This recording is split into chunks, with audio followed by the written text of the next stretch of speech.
It's time for the Your Personal Bank Show with Ferenc Toth.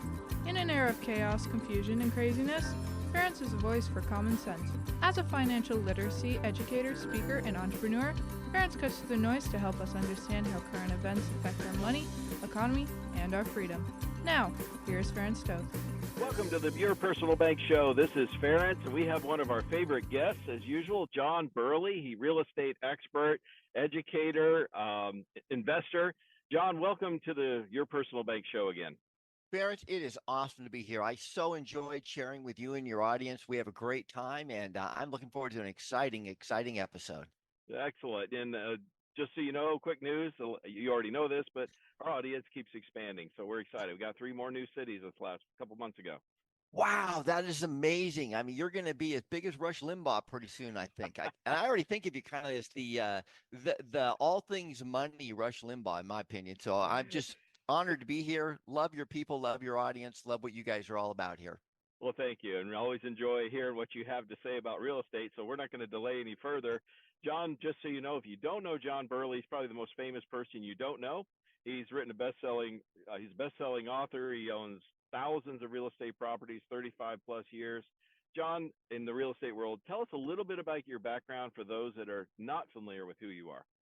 Yeah, it's great to be here. I come out of the world of Wall Street, the financial planning side of the business. I was very entrepreneurial when I was young, had a large brokerage. In 1989, I actually formed the very first private equity company that was for profit that did single family home portfolio. So we were actually out 18, 20 years before all the big funds came in. We've done over $500 million of raises and placements over the years. Just been loving the business, seeing all the ups and all the downs. It kind of gives perspective right now. As you know, Ferenc, there's just so much noise on social media. And unfortunately, so much of that noise is by people who really don't know what they're doing because they have such a short time frame and such a short perspective. I mean, they think the whole world of real estate is from 2018 today, and it's obviously just a little teeny piece of what's happened. So I'm really excited about the marketplace. There's a lot of great opportunities out there. There's also some learning lessons that people are going through, and some just I know I hear people that we're in these hard times. It's like, anybody who's been around, if you're brand new, and you're 25 years old or just have very little perspective looking at, I could see where you might have that opinion, but veterans who have been around, these aren't even vaguely kind of sort of hard times. Quite frankly, on the world of real estate, we're in more normal times. I mean, it's certainly nothing like the early 80s and the late 70s when Jimmy Carter started the interest rates through the roof. And, even the Reagan administration, as great a president he was, we still were just huge interest rates, 18, 16, 14, 12%. Everybody's going crazy about interest rates are 6.5 and 7. It's not time to go crazy. Now, I know it sucks if you miss the 2.5 and 3, but we're just there. So a lot of stuff going on in the marketplace, and it's really a time for people to look to voices of wisdom, not reason, voices of wisdom, people who have been around and been in the trenches and have a perspective that is long-term, which real estate is long-term, not short-term. Right. John, I love what you brought up about the interest rates, because I've discussed this so often with my listeners and clients that, yes, interest rates are much higher than they were, say, a couple of years ago. But if you look at the last, 30, 40 years, they're about what's typical or normal. Yeah, God, and actually, if you look at 20, 40-year charts, geez, if you go to a couple 100-year charts, America, hovers at the 9.5 range on the very long term. So, we are lower than that, but I do fully empathize and understand that for a lot of people, this is certainly a sticker shock, because, they thought interest rates were going to go down forever. Most social media influencers are like, interest rates always go down, they always go down, they always go down. Real estate always goes up, nothing ever goes wrong. And the reality is, hey, this is like any other financial instrument. Stuff goes wrong every day. I think, housing affordability. If you only want to think. That was something I wanted to bring up with you, because what is it? The housing or affordability index. That's the big news right now. It's like the highest, the worst levels it's been, I think, since they've been tracking this. Yeah, I mean, it is, there's issues out there, especially if all you're doing is conventional. If all you're doing is conventional thinking, in other words, we are going to do the most plain Jane vanilla for your own home or as a real estate investor, then you are going to deal with affordability. If you're a landlord and you have had your portfolio for any period of time, the housing affordability index is, a moment of great glee and joy for you because your rents are going through the roof. Although they tapered down on the big increases, there were many markets that were going up over 10% a year for 3, 4, 5 straight years. So, hey, if you're a landlord and you haven't raised your rents in a few years, you should raise your rents. However, if you're looking to own your own home, look, two ways. The first way, it's not advice I liked hearing when I bought my first home in 79 at all. And it was like, John, you need to rein in your vision of your home and you need to look at it what it is. For me at the time, it was your starter home, it was your first home. You need to buy something you can afford, not the home of your dreams, which, quite frankly, you and I've been around a long time. Your first couple of homes aren't going to be the home of your dreams. That's Right. not the idea. It's a starter home for a reason. So for a lot of people, look, if you're just going to be doing the conventional route, you're going to be doing none of the creative stuff, which we can talk about later in the show. If you're just going to be doing conventional, then unfortunately, the advice I have to give you is common sense advice, which is I know your listeners embrace common sense, but most of the world doesn't. Hmm. The common sense of advice is that, you need to buy a more moderate home at the 6.5, 7% interest rates. There is an old saying that, we date the rate and we marry the property. With that said, I mean, there's speculation back and forth both ways. Interest rates may go down, they may go up, they may hold. We get a lot of different information. I know everybody early this year is like, well, Biden has to drop the rates to get reelected. Well, Jimmy Carter didn't drop the rates. And quite frankly, if we're going to be unbiased and impartial, Reagan didn't drop the rates for a long time either, and he still got reelected. So it's not like you have to. I mean, people say it is, but it's not true. Lots of presidents haven't dropped the rates to get done. They're looking at a bigger picture, whether we agree with the with any administration, and certainly the current administration, which you and I aren't in big agreement with, Right. is I don't see a massive things, and I certainly don't see a retrench to 2.5, 3.5% interest rates. That's just not on the timeline. Quite frankly, they never should have been there. It was this little teeny sliver golden window. Heck, it was a platinum window. If you grab some financing in that, hold on to it. I hear people complain, "Oh, I'm locked into my home because I have a low loan." They say this like this is a bad thing. If you've got a great loan, well, just stay. You know, make the home what yours. Put in the new barbecue, do a little remodeling in the kitchen, do whatever you want. Just stay. You got a great rate that you're probably never ever going to see again in your entire lifetime, even if you're 20 years old. Revel in it. Right. Right. And then when you do move into this, move on to a better home, keep that sucker as a rental forever. Right. Now, we'll talk about in the next section, if you'd like, we can talk about some ways where you can take advantage of other people's existing loans legally, ethically, and morally. There are techniques we use out there that I've done hundreds and hundreds and hundreds of times where I took control of an existing loan at a great rate, and it's a really good way to do it. It limits your choices on the homes, but it gives you control over the interest rate. So really, I think for most people, you're looking at, look, if you're buying a new home to you at existing rates, you're gonna have to just buy a home that fits your budget, and that's the reality. If you're single today, they call it house hacking. When you and I were young Hmm. parents, we called it you rent out the spare bedroom so your buddies can pay for your mortgage, Right. which is what I did until I got married. That doesn't work well at married, but it does for most people. But it does work great when you're a single guy. You just rent out your spare bedrooms, which Right. makes your housing more affordable. And then I know for a lot of people, boy, 5 years ago, everybody thought we were crazy. But today, a lot of people, I know something your family's done is you can live in very, very affordable areas for most of us. Not all of us, but for many of us, Right. we don't need to live in a huge, big, expensive city anymore. Those days have passed. Right. And so I know a lot of people I know have really looked at the lifestyle side of it, and it's like, wow, if I leave these humongous cities, most of them, I live in really the only affordable humongous city, which is Phoenix. It's the fourth, fifth biggest city in the country, and it's not even the top 25 on pricing. But for most people, if you're especially if you're on a coast, west or east, and you're in a big city, Hmm. you don't have to stay there usually for your job anymore. There's a lot of options. So I think with the affordability, people need to embrace the affordability. I wish there was a magic wand that you could go buy your $1 million house at a 2% interest rate but there isn't. However, in the next session, we can talk about there is a magic wand that's available out there that we can look at for people as far as on interest rates. So affordability is huge. The other thing Right. is, look, if you're already a property investor or consider being a property investor, rents moved up so much that houses that used to be very mediocre, very low rates of return are now really amazing. And in our portfolios, and I do know, many of our properties in the last 4 or 5 years, we have literally increased the rental income 50 to 60%. I remember when the rent started moving, we'd send out the rental increase, and we have a big portfolio, so we send them out 4 different times a year. But when we send out the rental, and that's just for our convenience, not the residents. Just it's easier to basically, and we first started Right. doing rent increases.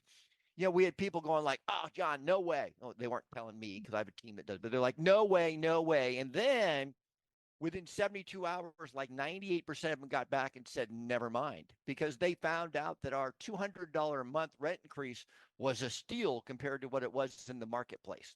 Right. And that people are doing more and more and more. I mean, one of the things and your listeners know this well, every time the government makes it harder on the landlords, rents go up. This is a normal business. When you increase the cost of doing business, two things happen: the business goes under, in which case the clients aren't served, or the business passes on the cost to the consumer, in this case, the renter. So Right. every time they do adversarial landlord policies, rents just go up. If it takes us longer to evict, we make a business decision and we raise the rents more. Exactly. And that's kind of a disconnect in a lot of governments. There is what they really forget is it's not the evil landlord, they're the housing provider. We've all seen government housing and all those. Certainly, there is a few exceptions. In most cases, government housing is not where most people would desire to ever live. Live. I'm going to Um, leave you on that thought, John. Folks, that you're listening, you can tell already that John is just full of wisdom, real estate. This is solid gold, and I'm going to really encourage you to stay tuned in the next segments because John's going to be with us today on the whole show. If you want to contact me on how to navigate this economic chaos that I keep sharing with people, contact me at yourpersonalbank.com. And one last thing, John, you've got an event coming up. When is that, and how does somebody connect with you? yeah, our next event is April 4th to 7th. It's in Phoenix, Arizona, and you can go to johnburley.com, JohnBurley.com, and you can follow me on all social media. Excellent. Stay tuned in the next segment because we're going to have John sharing some great information, more information about real estate. Stay tuned for more common sense from Ferenc. For more information, contact Ferenc at 866-268-4422 or yourpersonalbank.com. That's 866-268-4422.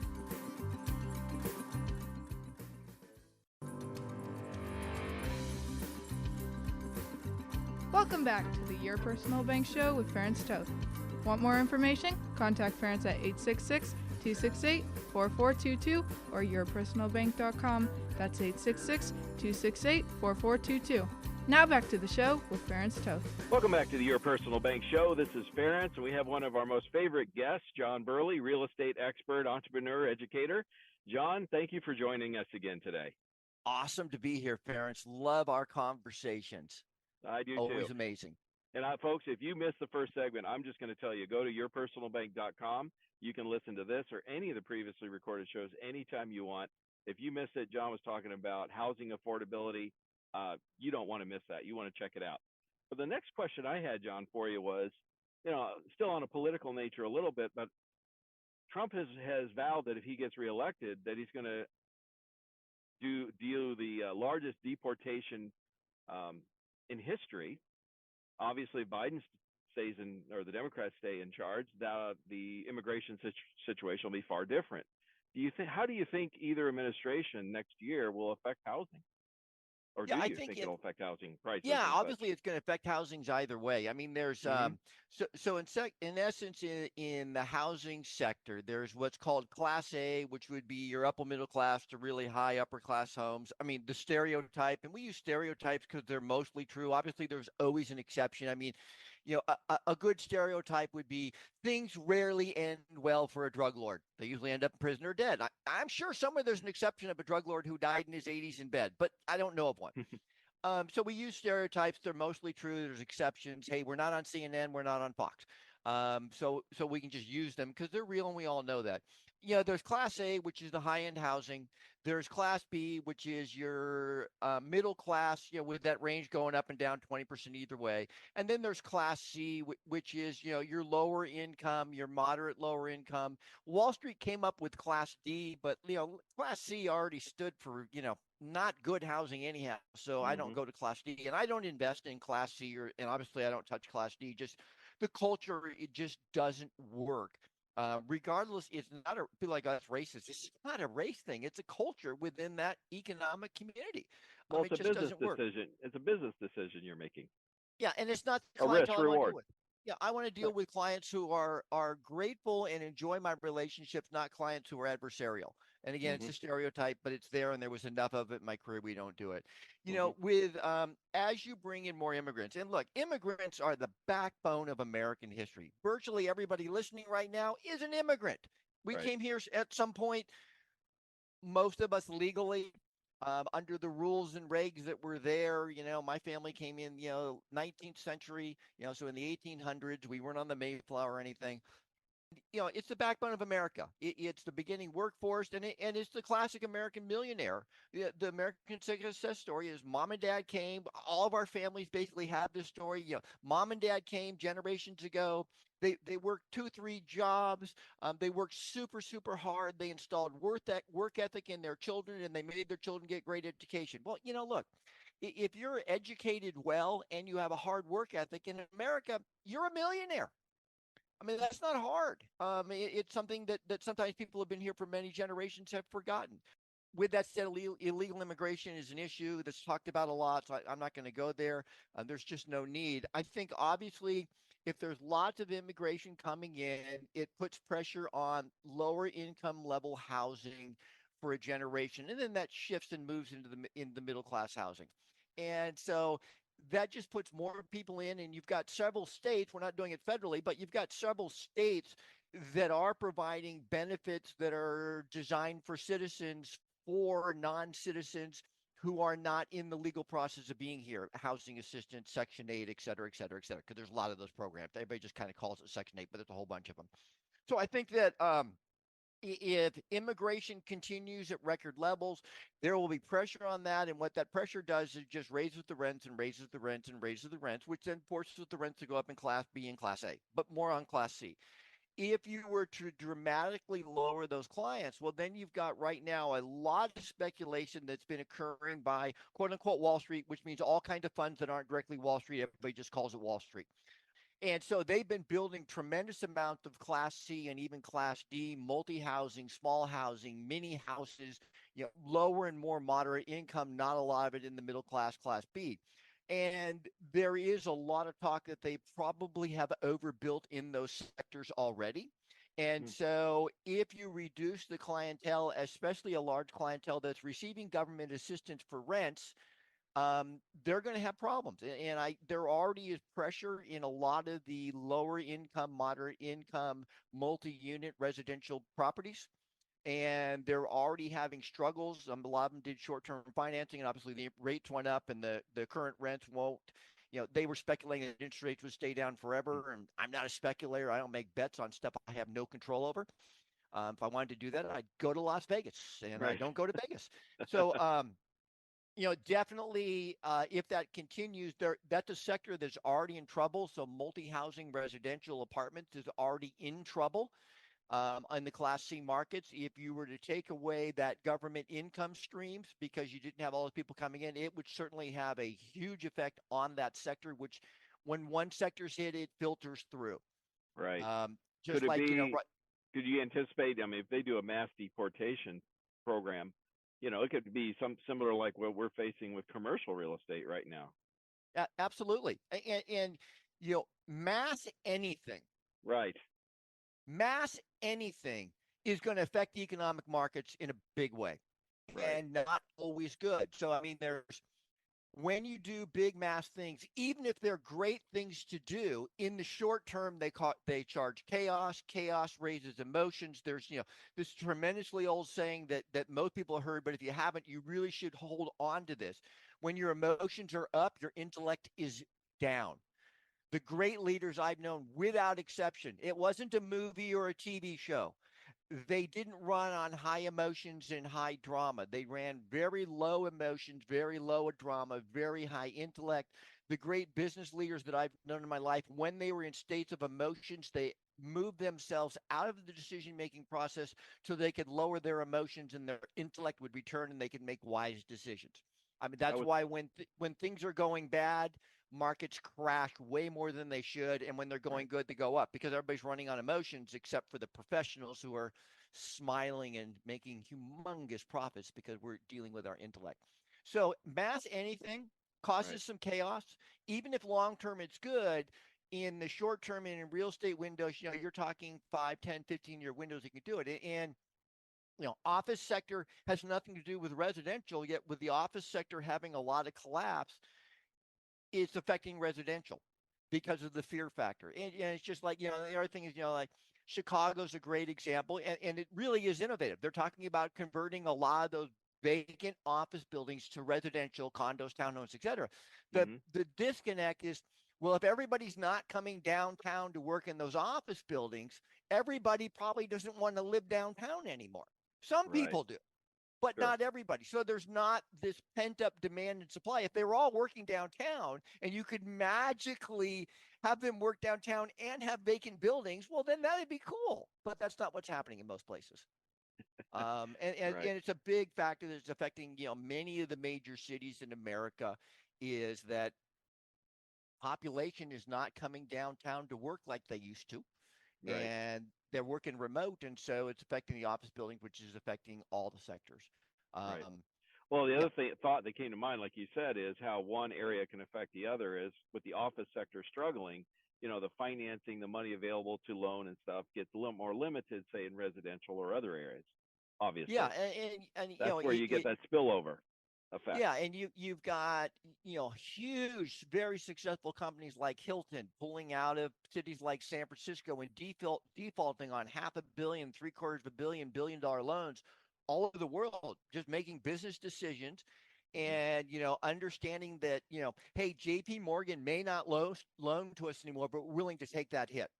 Hmm. We may have to pay more higher interest rates because we're not as great a borrower on future projects, but we're willing to take that hit because they're making business decisions again, cold, calculating, non-emotional decisions. When Hilton, one of the best hotel and the operators in the world, makes the decision that even at 100% occupancy, we can't break even in a city like San Francisco because of the costs. And there's so much associated with that. It's not just real estate costs, obviously. That should send up lots of red flags to the industry when leaders are pulling out of specific cities and markets, and they're doing that across the world. By the way, Hmm. that's not a San Francisco thing. That's across the world thing. They're really evaluating their major hotels, and they've let some of their gems go intentionally into foreclosure and default. And currently, the lenders haven't wanted to renegotiate. And I know the San Francisco property, they were literally like, we could only pay 40% of what we're paying. Hmm. So literally, we over, and they've just acknowledged we made a huge mistake. We Hmm. put way too much money into a property that would never work at 2% interest, yet alone 6 or 7% interest, and it simply won't calculate. It doesn't pencil, and they made the long-term decision with a lot of short-term pain. We're just simply going to default on the loans, and obviously there was big attempts to work out the loan prior. Sure. Yeah, those Absolutely. aren't just random defaults. This isn't like someone having their condo foreclosed. Right. Yeah. Yeah, These are billion-dollar projects. yeah, these big projects. Yeah, so there's a lot of uncertainty going forward in the real estate world. It's going to be probably more important than ever to, like you said, pencil out the numbers, get some good advice. Especially if you're new at this, you could really fall into some landmines, I would say. Yeah, so I mean, one of the things that we've always done is I was taught and learned from some very common sense mentors. So I've never owned a negative cash flow property, not one. Hmm. I've owned thousands and thousands and thousands. You've been to my events, you've met my Yep, students. We I have have. never done negative cash flow. So what it means is when a crash occurs, and let me help out on a real estate point of view, folks. There was no Great Recession in 2008. It was a full-blown economic depression for real estate. It was not a recession. Hey, when politicians admit to a Great Recession, you're in a depression. Right. And all charts indicate that. Is from 2008 to 12 when almost all other operators failed and went bankrupt. We actually had five of the best years in the history of the company, our five best year run. 91% of our residents did nothing but stay and pay because the homes were affordable and they were all positive cash flow. Now, it did mean in 4, 5, and 6, we didn't buy a lot of deals because the deals didn't make sense because the prices were too high, the payments were too high, the deals simply didn't make sense. So one of the things with real estate investing that we do is we actually do investing. So if you follow social media, most of what you're seeing there is not real estate investing, it's real estate speculation. And speculators eventually always go broke because they never, never, never know when to stop. They never get, I just got lucky. I should pull the money off the table. It's like they're in a Yeah. casino playing Yeah. craps. One more John, you roll. have an event coming up, and we're going to get into this more in the next segment. How do somebody wants to reach out to you? Yeah, go to johnburley.com, JOHNBURLEY.com. It's April 4th to 7th. It's our annual spring training. We only do 3 events a year, and you can follow me on all social media. Awesome. And if you want to contact me to handle anything else money related, yourpersonalbank.com. Stay tuned to the next segment. We're going to have John talk about what it is he does, what does he teach and educate at these events. So stay tuned. Stay tuned for more common sense from Ferenc. For more information, contact Ferenc at 866-268-4422 or yourpersonalbank.com. That's 866-268-4422.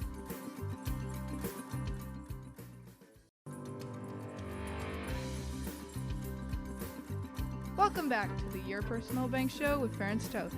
Want more information? Contact Ferenc at 866-268-4422 or yourpersonalbank.com. That's 866-268-4422. Now back to the show with Ferenc Toth. Welcome back to the Your Personal Bank Show. This is Ferenc. We have one of our favorite guests, John Burley, real estate expert, entrepreneur, educator, and he's been discussing a lot of stuff about what's going on currently with real estate, the affordability, commercial real estate, residential real estate, investors. If you missed any of it, strongly encourage you, go to yourpersonalbank.com and you can listen to this or any of the previously recorded shows. But John, thank you for being with us again today.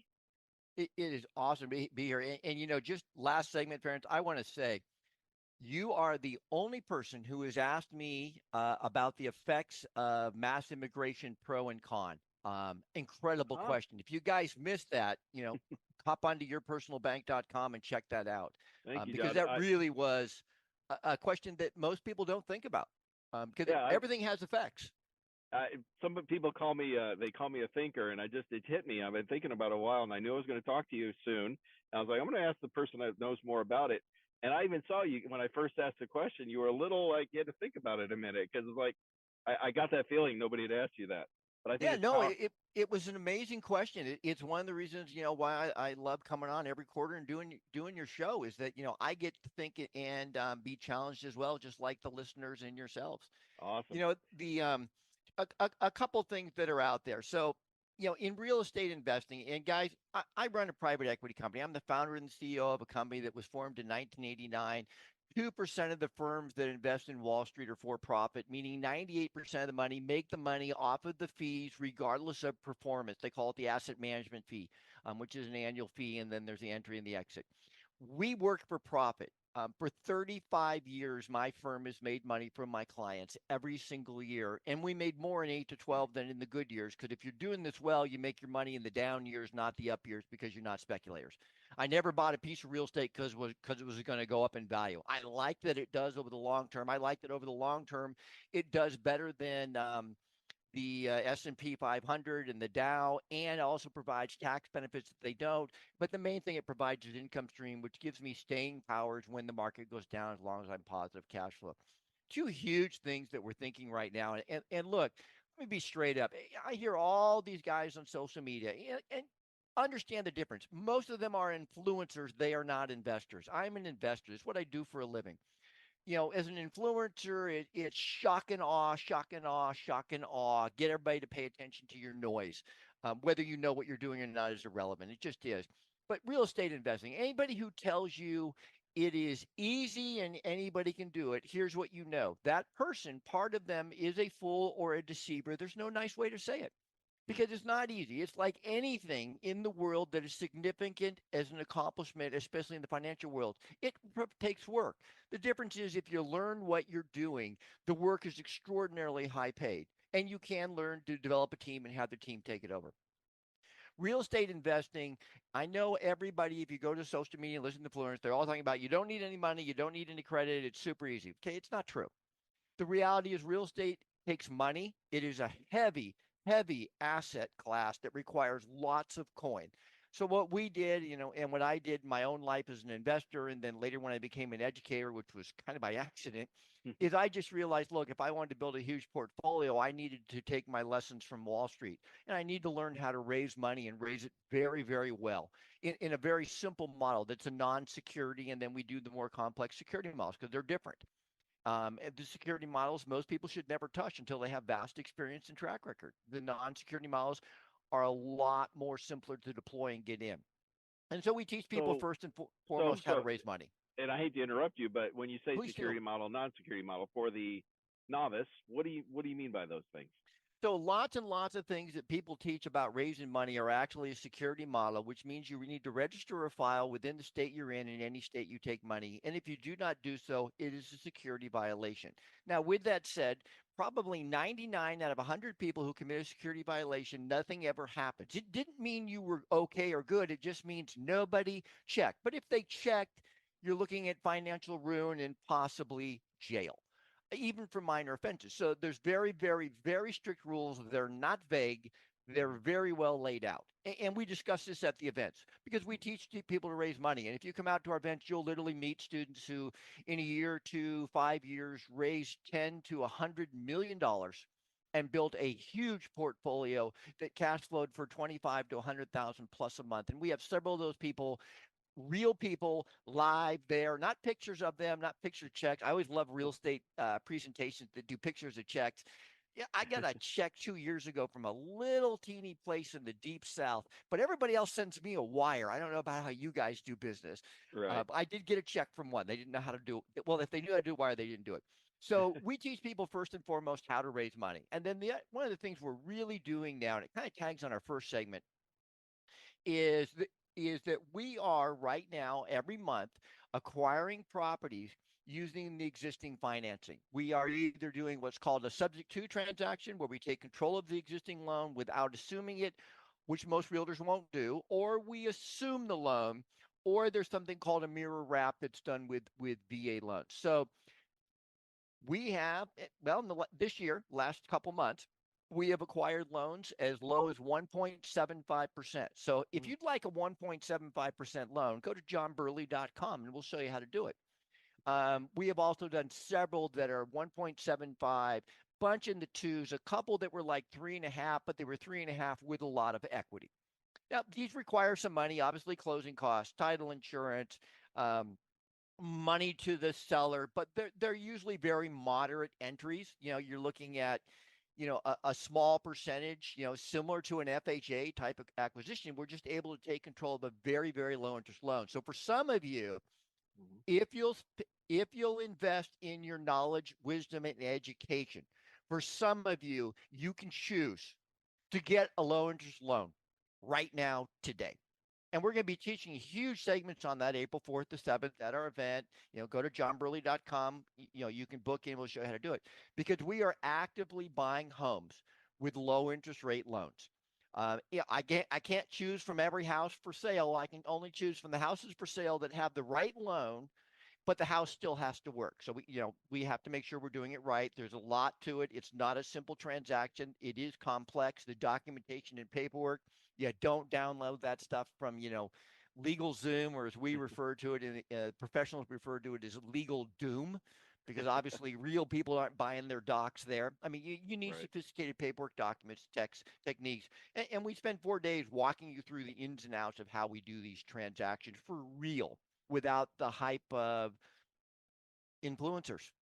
And so we really, and so what that means is houses that I could not make work as an investment or an affordable personal residence with a 6 or a 6.5 or a 7% loan at 1.75 to 3.5, I can make that house work all day long.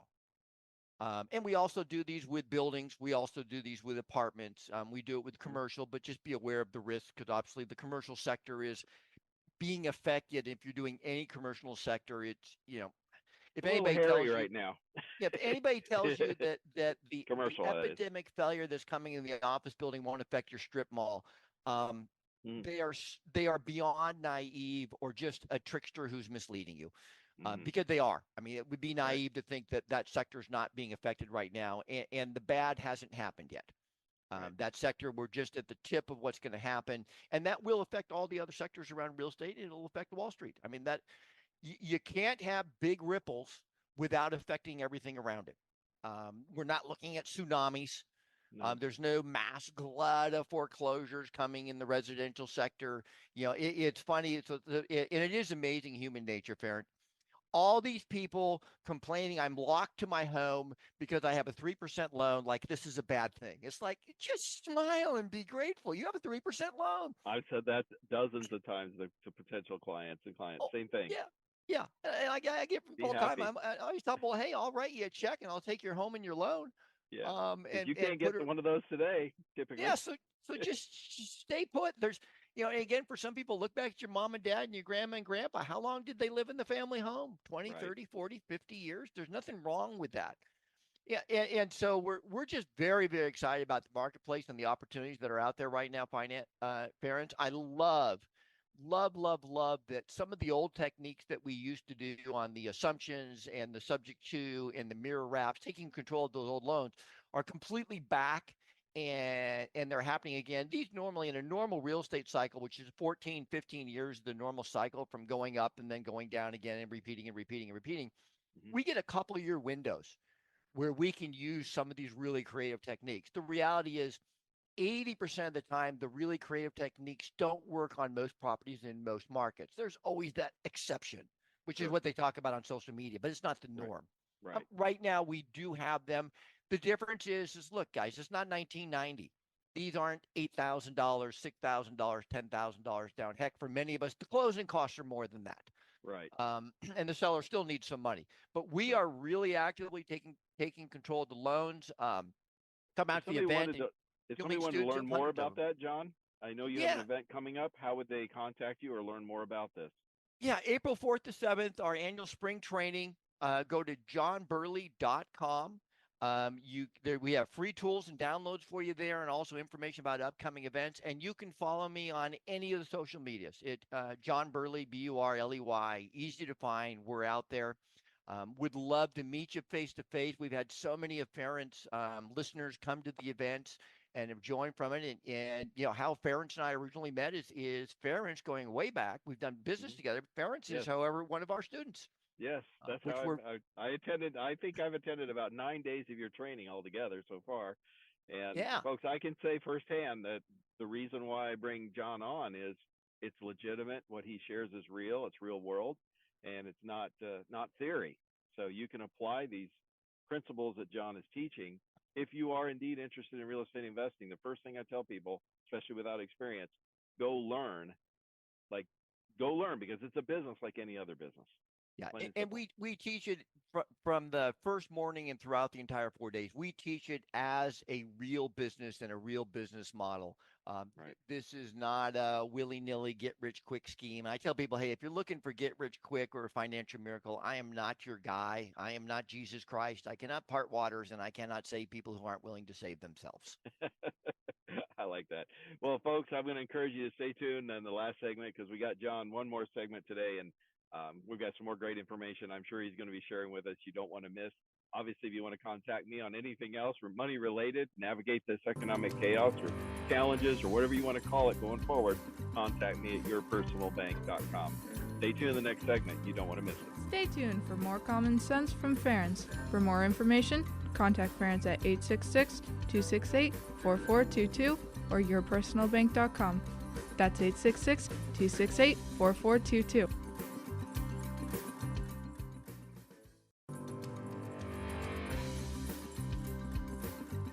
Welcome back to the Your Personal Bank Show with Ferenc Toth. Want more information? Contact Ferenc at 866-268-4422 or yourpersonalbank.com. That's 866-268-4422. Now back to the show with Ferenc Toth. Welcome back to the Your Personal Bank Show. This is Ferenc, and we have one of our favorite guests, John Burley, with us in this last segment. And I just encourage you strongly, if you have missed any parts of this show from previous, go back to yourpersonalbank.com. You can listen to this or any of the previously recorded shows. John has been sharing all types of things, real estate focused, the affordability issues, what's going to happen, what happens if we have mass deportations or not, how to navigate higher interest rates, all these types of things, the commercial real estate market, impending doom we're looking at. But John, bottom line is, thank you for joining us. Love having you. Oh, phenomenal show. I love the conversations. And seriously, guys, if you've never gone to yourpersonalbank.com to re-listen to an issue, you need to do it because we had some incredible conversations. Things that I had never talked about or thought about, really, the mass deportation or not, and their effects on real estate, because they're massive. I mean, they're huge. You're talking about millions of people, literally, potentially, either way. Yeah, either way. And either way, I mean, so people coming in like crazy, legally or illegally, people coming in like crazy. Many of the states where they're pouring in is providing, state aid, in most cases, probably in violation of their own state, and giving them aid, which just, massively props up the multi-unit residential Class C properties. You take that income stream away, that free money it's not free, but that money from the government, and you collapse those markets. And those are markets that are already in huge stress because of massive speculation on price. I am literally every week having people reach out to me, fund and institutional, and people who invested in the funds and institutions, going, John, what are we going to do, man? This thing is about to go boom. They're not all going boom, but a bunch of them are. Well, that's another point that I think, John, a lot of people don't realize is how much of a consultant you are for some of the big money players in the real estate world. Yeah, I mean, can you care to share a little bit some of the inside knowledge in that? What's going on? Without disclosing anything, because the first word in private equity is private. But I know, for example, in 9 and 10 in particular, when the big funds, the big names moved into the residential sector, which they had never been before, where I had been since '89. I'm from there. I'm one of them. And 5 of the very biggest paid me very large consulting fees. And then what was great is 5 years later, after all of their models failed, exactly why I told them they would, because it was non-street real world stuff, and the people operating them didn't have real street experience in real estate. They were non-real estate people who were really, what they were for the most part was phenomenal fundraisers. It's going to be kind of like from where most people there's these influencers who are amazing at marketing and attracting hundreds of thousands or millions of followers, but they don't necessarily know what they're doing in the real world, but they don't spend any time in the real world, so it's irrelevant. Well, Wall Street came into my world, and at that point, most didn't know. It was great because 3 of them rehired me for double the money to tell them the exact same thing, but the second time they listened. And the other 2 people asked, no, they don't do real estate anymore. They went back to what they did, which was, high fee gouging in the stock market sector. Most of our experience these days on that side is with the family office and the quasi family office, a little bit more independent money who's just tired of paying fees to Wall Street, exorbitant fees. We are unique. 2% of the institutions in America work for profit. Investment companies, meaning if I don't make money for my clients, I do not receive income. I do not eat. My family does not get fed. And so amazingly, for 35 straight years, we made money every year. It's funny how that works out, isn't it? Good motivation. Motivation. And then the main thing is, the flaw in my model is when markets are going crazy and prices are going through the roof, we usually step out. Because I can't make a profit when the markets are high. I have to manage my great portfolio, which produces income on every single property. And then when the market goes down and there's stress and distress, I then go in and acquire what I can acquire. But again, I can never just come in and buy Phoenix. I can't come in and buy Charlotte. I can't buy huge chunks of a city, because if you're buying huge chunks, this is the stock market. It's not like I can't go buy 1 billion shares of IBM. It's not how it works. And so we have to Right. be very selective on our placement, which is what we teach our students to do, is, to understand that you are not the lion, you are the gazelle. Mm-hmm. And so, you have to be nimble and move around and protect the herd. But, gazelles don't assault lions. Right. They get eaten because the lion can just keep going and the gazelle can't. So, we don't throw billions and trillions of dollars into a market hoping it'll work out. We make very, very wise business decisions. And there's lots of opportunities for every one of your listeners who's interested in doing real estate, whether it's for their own home, whether it's for their investment portfolio. I think some of the big shifts that are happening, and we talked about this, and you've Mm-hmm. got these big cities that are now are looking at finally converting offices to residential needs, condos, Mm-hmm. because there's these vacant buildings. The challenge to that obviously is that the buildings are vacant because people aren't going downtown to work. If they're not going downtown to work, mass numbers of people probably don't want to move downtown. Right. And I know in San Francisco right now, I got a developer friend who stopped doing project there because literally it's $860,000, 1,000 documents, and over 2 years to build a door. Yeah, and that's not A counting the door. cost of the land or the Wow. build a unit. And so it's like, these big cities are screaming for affordable housing. Well, affordable housing, you're the primary problem for affordable pricing housing. They're trying to make landlords in some cities actually have to pay a penalty if they don't rent the units, because some are choosing not to rent the units because the rent is so substandard they'd rather wait and sell than rent. One Mm. of the big things for a lot of people, and this is a big life change. This is not for everybody, and I'm not saying it'd be easy, but massive numbers of people are leaving the big cities and going back to, not the 10 biggest cities, but the 25th to 50th biggest city. So there's still lots of cool stuff to do. There's still entertainment. Mm-hmm. There's still things, but they're going to areas that are just far, far more affordable, especially people working remote. I mean, if you're Right. working remote, unless it's inherent to your personal needs and well-being, you don't need to live in big, huge, expensive cities where, little one-bedroom condos are seven figures. I mean, Mm-hmm. most of America for 250,000 to 500,000 lives in a really, really nice home Right. with a backyard, and where I live, a Yeah. swimming pool, and it's Yep. just a different lifestyle. So there's a lot of shifts there. Um, One we other we thought talk. I had, a question that came to mind is, this interest rates obviously affect real estate, maybe more than anything. And we keep hearing, and I say this, it's from Wall Street. You keep hearing, well, interest rates are going to go down. Interest rates are going to go down. I always say, listen to the Federal Reserve. They keep saying higher for longer. So if indeed we see higher interest rates for the next several years, what do you see happening in the real estate market? What should somebody do? So first of all, anybody who says they know is lying, because Hmm. nobody knows. Right. I know there's all these people, prognosticators. Heck, I have dear friends, you know who they are, I'm not going to name them, who literally, since I met them in 92, have been screaming, the world is coming to end, America's going bankrupt, it's all going to crash, and wrote books to that effect. Well, Right. we're 35 years later, and America hasn't crashed, and America's not dead, and America's not over. Far, far from it. Do we have Right. challenges? Yes. Are we dysfunctional? Yeah. However, if you were to think of America as a family, although we are a dysfunctional family, we are the most functional of all the dysfunctional families. Um, there's a reason why the world is trying to sneak into America. They ain't trying to sneak out. They're Right. trying to get in. Interest rates. I do not know. Looking at the study and research I've done, going back to America 1765, going back to 6,000 years past, there are charts and graphs available that you can really see trends. I think where we're at right now, first of all, from a long-term historical perspective, and not going back hundreds or thousands years, just going back 40 years, interest Hmm. rates right now are significantly lower than the norm for the last 40 years. Hmm. I started investing in 1979, and I didn't see single-digit rates until the third quarter of '93, folks. And that wasn't. We can blame Jimmy Carter for everything, but that was Jimmy Carter and Ronald Reagan and Bush Jr.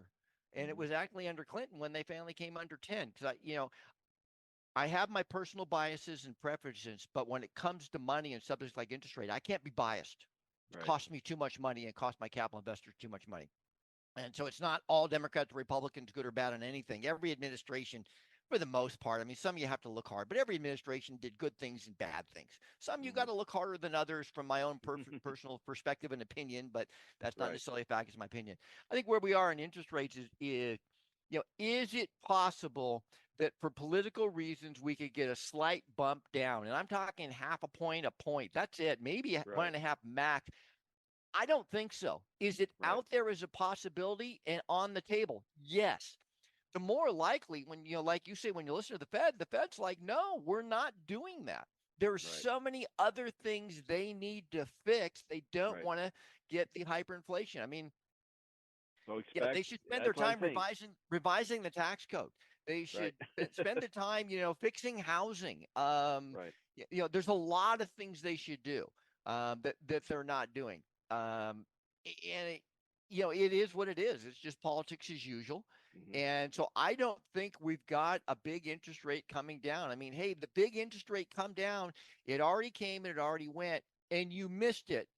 Hmm. However, you can still get it. And that's by what we talked about early in the show, going back, learning, and it's an advanced strategy, but learning how to do things called subject to, learning how to properly do assumptions, learning how to do what's called a mirror wrap. And those are techniques where we take control of existing loans. We were talking in the last session. I mean, we literally this year have bought loans from 1.75 to 3.625. I had one loan that's 2.875 that has for real over 100,000 in equity that I Wow. got.